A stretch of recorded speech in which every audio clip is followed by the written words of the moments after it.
Alright, so this is the next video and this is related to photoelectric effect.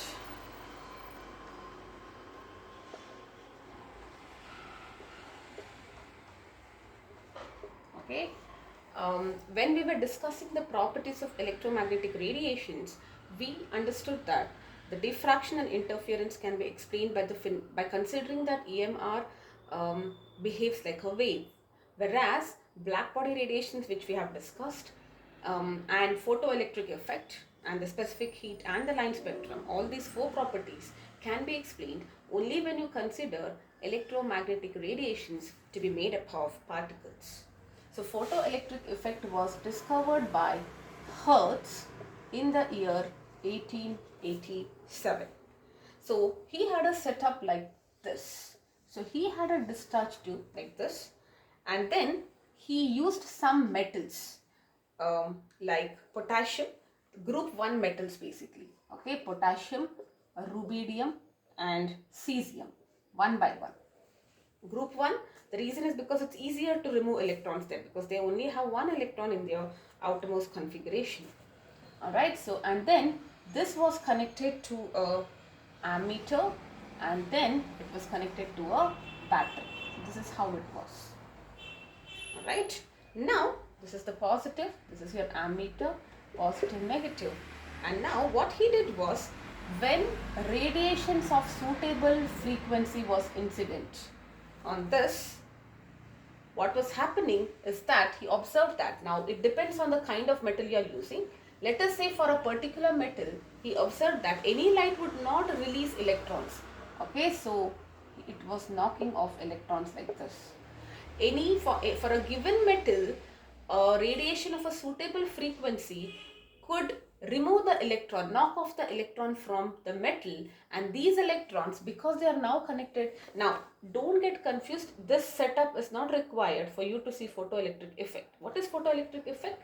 Whenever photo is photons or light, now you know all the energy is quantized in the form of photons. Energy cannot be continuous. I cannot have any random value of energy.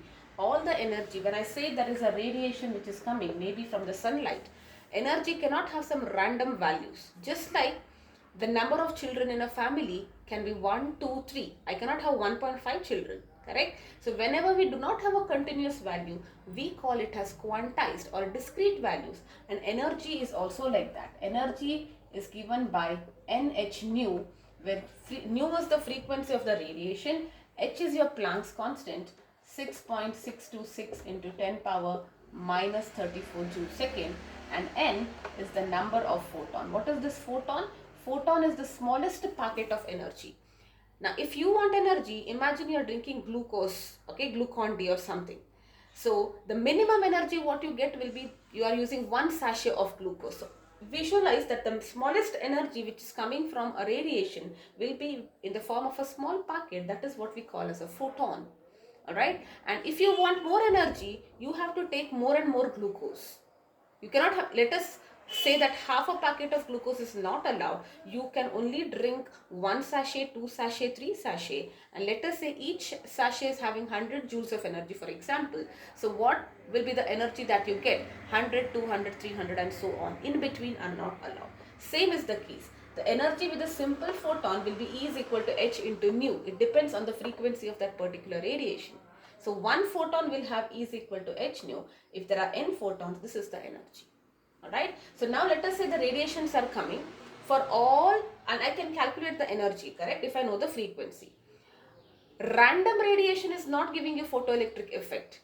If for a particular frequency, it was observed that for a given metal, for a particular frequency, photoelectrons were emitted. Okay, now what is this photoelectric effect? The process of knocking off an electron. Okay, so photoelectric effect is nothing but the process of removing electrons from a metal using radiations of suitable frequency. This is very, very important. Okay, the electrons which are coming out, why photo? Because you have photon energy, and electric is because electrons are knocked off, correct? The electrons which are coming up are what we call as photoelectrons. Now Now many people ask me, why are we even connecting the battery? What if this battery was not there? Because you just now explained that I just need radiations, make them incident, and you're getting photoelectrons. So we are getting photoelectrons, but if you want to channelize them, they have to be connected to a battery. It is like, the electrons are there, but they don't know what to do. They're just knocked off and they're going in some random fashion. If you want to streamline them to get an electric current, that you need to connect it to a battery. Alright, and that's the reason I need a voltage source. So let us say the current is going from positive to negative like this. The electrons will be in this direction because electrons are emitted from the negative terminal, right? The metal is here, so they will start drifting in this direction. Alright, so the direction of current is this direction. Now, since what is happening when the radiations are incident, now do you understand? In the beginning of the session I told you that to explain this phenomenon we need to consider light is made up of particles rather than a wave, correct? Now if there is a wave which is incident and it is knocking off electrons, that means, see, if I consider it as a wave, it cannot explain. I have to understand that it should be made up of particles because only particles are knocking off some other particles, correct? So what is happening? The photon with the energy is coming. Because there is energy associated with photons, that energy is utilized to knock off the electron, and the electrons which are emitted are what we call as photoelectrons, and the effect is what we call as photoelectric effect or the photoelectric current, right? Now don't get confused. Photons, when I say photons, those are nothing but the energies or the small packets of energy which are present in the electromagnetic radiation, be it sunlight or any kind of radiation. But when I say photoelectrons, they are different, alright? Whatever is here is photon, which is the smallest packet of energy which is present in the incident electromagnetic radiation, and these are photoelectrons, the electrons which are emitted because of photoelectric effect, correct? Now what are some of the observations which were made? The electrons were ejected as soon as the electromagnetic radiations were incident on it. There is no lag. It is not like you have to wait for some time. Just make the radiations incident and immediately you could see photoelectric effect. Now the second one, which is super important, is that the number of electrons emitted, photoelectrons which were knocked off from the metal, was proportional to the intensity of the incident electromagnetic radiation. Now in the case of light, you can understand intensity to be like brightness. So if I'm having a very bright light incident on a metal, alright, that means I was getting more and more photoelectrons. So if I increase the intensity, like a simple word said, it's just brightness. So that means what is happening? Why is it so? That's because if I increase the intensity, it only means that there are more photons. What is the meaning of bright and dim light? Dim light is like there are, you are like a weak person. You do not have enough energy. You don't have more glucose ashes. And if I say a bright light, a very strong person, more number of photons are there. Now, if I say there is an intensity, there is a radiation of a higher intensity or higher brightness, it means it is having more photons, more electrons, because each photon is knocking off one electron. Correct? So let me write it here. One photon can knock off one electron and it results in one photoelectron. If there are more photons, more is the number of photoelectrons emitted. Okay, so this is number one. So how much of current you are getting, that depends on the intensity. But most important, the second point is that if you are talking about frequency, what happens if you increase the frequency of it? If you increase the frequency of it, the kinetic energy of the photoelectrons, they will increase. If the frequency of the incident radiations increases, kinetic energy increases. Now, these are the 2 points which we will again revisit. All right. So these are the 3 observations. So if you're using a light of brighter light, that means there are more photons and you're getting more photoelectrons. And if you're increasing the frequency of the incident radiations, then the electrons, it is nothing to do with the number of electrons emitted, but the electrons which were emitted would start moving faster. That means the kinetic energy increases if you increase the frequency. This is what was observed. Alright. Now, let us talk about this a little more. So, for each metal, alright, for a specific metal, I told you, for each metal, for a given metal, like for potassium, like for sodium or whatever it is, there is something called as a threshold frequency below which photoelectric effect is not seen. What is the meaning of this? For the given metal, the photons which are incident has to be of a particular frequency. If the frequency of the incident radiation is below the threshold frequency, then you cannot see photoelectric effect. So how do we write mathematically? So you have your EMR. The frequency of this EMR should be greater than this threshold frequency. This is your naught represents threshold frequency, and this is fixed for a metal. For a particular metal it is fixed. For copper has one threshold frequency, your rubidium has one, cesium has one. Alright, and this list we can get it from the table. Alright, and you don't have to remember this, but I'm just telling you that in the chemistry book you will have all these values. So I can decide that, you know, if I know the threshold frequency of, let us say, copper, I can decide the electromagnetic radiation which is incident should have a frequency greater than that. Correct? Now, and the energy, now let us say you have the threshold frequency is nu naught. So then, if the threshold frequency of the given metal is nu naught, what does it mean? The minimum energy, this is the minimum, okay, required to cause photoelectric effect is also called the threshold energy. And that threshold energy is equal to work function of the metal, which is denoted by phi. This is also called phi. Okay. So what is the meaning of this? See, I told you for a given metal you have a particular frequency. Only if the incident radiation is having a frequency greater than that, it causes photoelectric effect. Below the threshold frequency, no photoelectric effect. Okay, the frequency should be greater than the threshold frequency. Now, let us say I am making an electromagnetic radiation incident with a frequency of nu. Alright, so what will be the energy? E is equal to NH nu for n number of protons. Correct? And minimum energy required, what will this be? This is nothing but NH nu naught. Alright, let us say for copper I know nu naught, so I can calculate the minimum energy.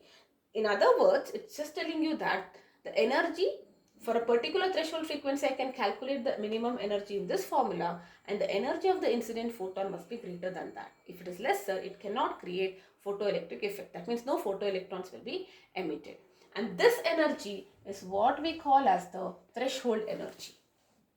Okay, threshold energy of the metal. Each metal has its threshold energy. Whatever you want to, you know, whatever is coming in, it has to be greater than that. Alright, and how do you, the threshold energy is given as in the book or in your chemistry booklet, it is given as the work function of the metal.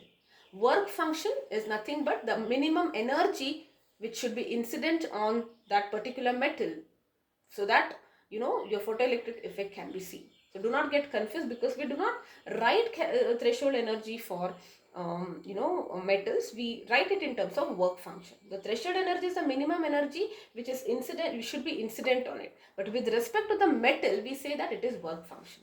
Work function of the metal is equal to the threshold energy.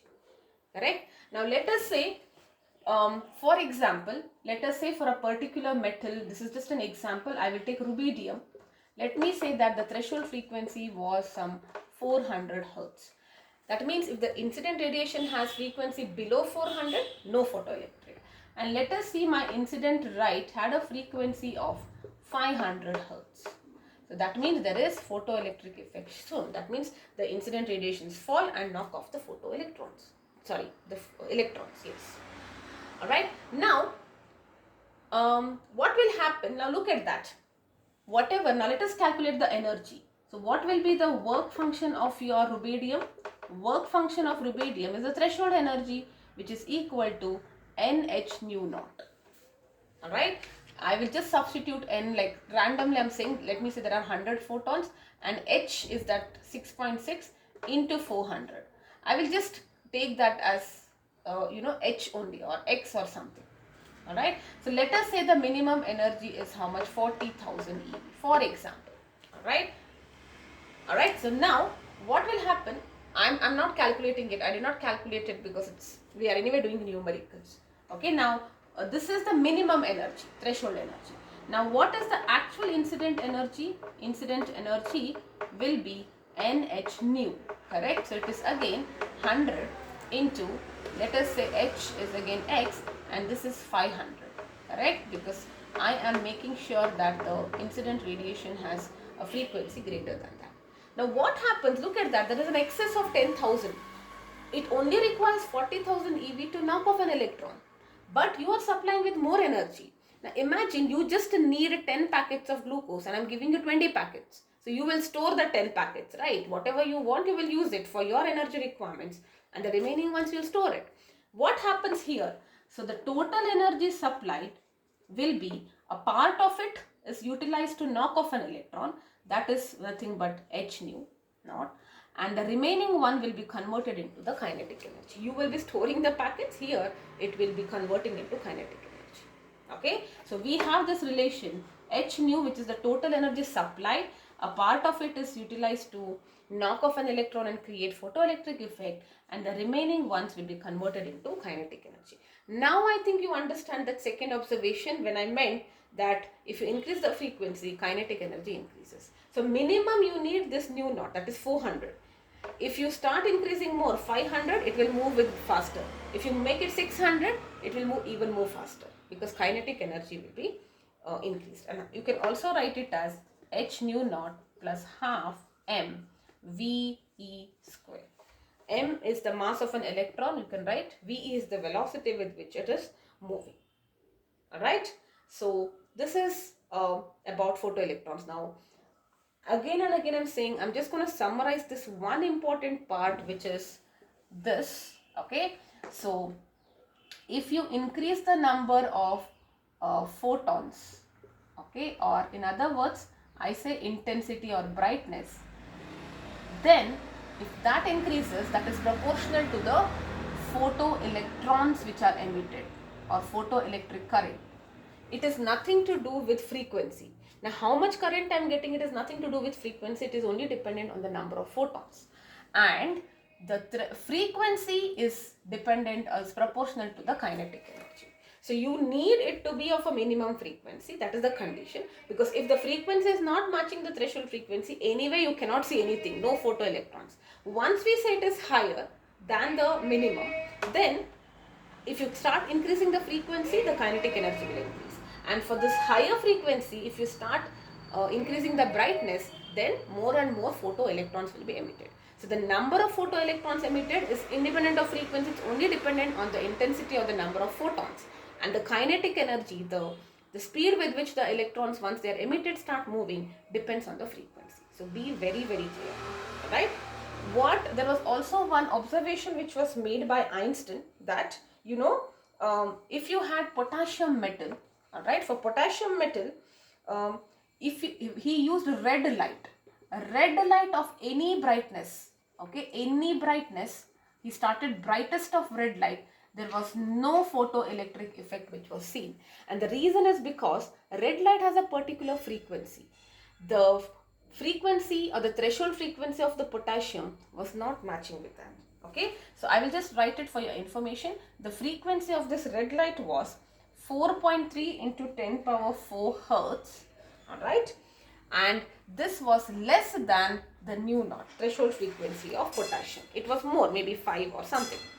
Alright, and what he observed was, when he used yellow light, even the yellow light which was very dim, dimmest of yellow light, could easily create photoelectric effect, because yellow light has a frequency of 5.3 or 5 into 10 power 4 hertz. It's greater than the threshold frequency. So you see that create photoelectric effect, it doesn't matter. You don't have to worry about brightness when we are talking about whether photoelectric effect is seen or not, or whether how fast the electrons are moving. The photoelectric effect and the kinetic energy are only dependent on the frequency. If the frequency is below, no matter you have the brightest of brightest light, it will not result in the photoelectric effect. Alright, and if the frequency is more, even the dimmest of light will create photoelectric effect. Now in this case, what happens if you increase brightness? It will start emitting more and more photoelectrons. So you are getting more current. That's okay. I hope this is clear. Now what is the conclusion of this? So we understood that light has, or electromagnetic radiation. When I say light, electromagnetic radiation, you can interchange. Light is a subset of it, right? We can understand that they have dual behavior. So whenever they are in matter, like they always behave as particles when they are in matter, and while propagating, they behave as a wave. Very, very, very important. So you can also visualize that when the light are propagating, they have wave nature, but they are made up of photons, packets like this. And this is the dim light. If I say a very bright light, you will be having more photons like this. So you can imagine a wave which is moving in the form of, you can consider that the wave is made up of particles, and the particles are propagating. So whenever you are talking about matter related things like photoelectric effect, black body, light, you're considering the particle nature of light. And when you're talking about propagating, like reflection, refraction, diffraction, where it is traveling from one medium to another, then we talk about wave nature. Alright, now last one thing, I told you the minimum energy which should be incident should be equal to nh nu naught. Sometimes they'll not give you the frequency. If it is wavelength, it will be nhc by lambda naught, because c is equal to nu into lambda. Nu will be c by lambda. So I'm just replacing it. What is this lambda naught? It is the maximum wavelength. Please remember, wavelength and frequency for a given light are inversely proportional. So if you are seeing the minimum frequency, the corresponding part is the maximum wavelength. Alright, so they can give you all these things. Okay, so having this is all that you need to know about photoelectric effect. Alright, so let's quickly do some questions on this so that you get a feel of it, and then we will be done with this topic. Okay, so I will be only focusing on this photoelectric effect. We'll complete the questions, numericals, and then we are done with this. And after that, let's talk about the next topic, which is going to be spectrum, in the next video.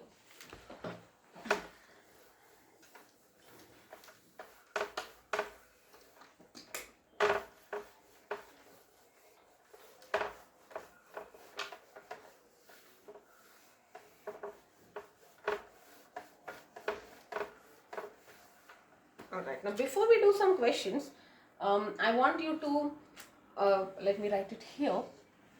There are some shortcuts so that you remember. SI unit of energy is joule, but since we are talking about photoelectrons, photons, the energy is very, very less. We generally talk it in terms of EV, and 1 EV is these many joules. So, alright, so you can keep your answer in EV if data is in EV. We'll talk about it. Most of the times we will be dealing with these two datas, H into C. Okay, so both are constants, right? So this is 6.626 multiplied by 10 power minus 4 into 3 into 10 power 8. So every time instead of multiplying, you can remember this to be 12400 EV angstrom. Now this is, I will not confuse you if you have been taught in a different way, but this is the simplest, that instead of multiplying, I am converting into EV here. If you multiply, you will not get this. Whatever answer you get, it will be in joules, because this is in joules. Alright, and the joules I am converting by dividing by this, because most of the times we need it. And this is also not in meters, this is in angstrom. Alright, so this is 10 power minus 10 meters. So just remember this, it will be helpful for you. H into C, whenever you are doing, you can remember if you want to. Alright, otherwise you can always end up calculating. 12,400 EV angstrom. Alright, so let us do some questions. Alright, so I will just write this. A light source of wavelength 2000 angstrom possesses energy. Okay, so it possesses energy which is equal to 0.5 joules. You have to find the number of photons emitted. Photoelectrons emitted. How many, for this energy of this wavelength, how many number of photons are emitted? Alright, now actually they are asking how many photoelectrons are emitted, and I told you the number of photoelectrons emitted is equal to number of photons which are incident. Right, it is like how much packet you consume, it is equal to the number of packets I give you. Right, so I give you 10 packets, you will consume 10 packets. It's something like that. Alright, so now because they're talking about wavelength, so let us say this is the formula that we need to use. I'm not using not here because energy is incident. This is not the threshold energy or something. I want to find the number of photoelectrons which is equal to the number of photons which are incident. Okay, so the energy is given in joules. So this is 0.5 joules. You have to calculate N. Now HC, you can use this. You write it in units, it will be easier for you. Alright, I'm just directly using this EV angstrom, and wavelength is also in angstrom. Always convert it so that this part is getting cancelled out. You write it in units, it will be easier for you. Every time if you sit and do calculations, you will end up spending your time. Alright, that's why I'm just doing it like this. And what will be your N now? It is 0.5 multiplied by 2000 cross multiply divided by 12,400. Now remember, this is given in joules and this is in EV. So you have to convert EV to joules. Now this is in EV. If you are getting confused, I will just write it with the units. Okay, now whichever way works for you, I'm not saying that, but you write it in units, here it becomes easier for you. Now angstrom got cancelled, so no need to convert. Here I will write like this. This is in EV. Now it doesn't matter, you can convert this or this, it doesn't matter because it's finally in the numerator denominator, it gets cancelled out. So I will keep my joules as it is, alright, and I will convert this into joules because 1 EV is 1.6 into 10 power minus 19 joules. Now joules get cancelled. Now you just have to do this calculation and you will get this as the answer. That means it is these many photons. This many photons, if it is incident, you will be getting, if energy of this 0.5 joules is incident on a metal, and the wavelength of that energy is this much, you will be releasing, the number of photoelectrons coming out will be 0.05 into 10 power 19 photoelectrons, or which is equal to the number of photons. Alright? Yes. Alright, so let us do one more question.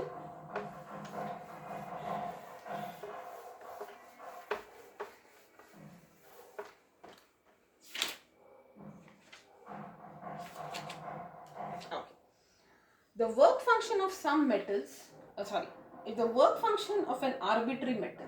So they have given you work function of an arbitrary metal, some metal, okay, that is given to you. It is 3.1 eV. Find its threshold wavelength. You have to find its threshold wavelength, that is nothing but lambda naught is what you need to find, and max kinetic energy, maximum kinetic energy of the electrons, okay, which are emitted, of the electrons emitted when radiation of 300 nanometer strikes the metal. So what is the meaning of this?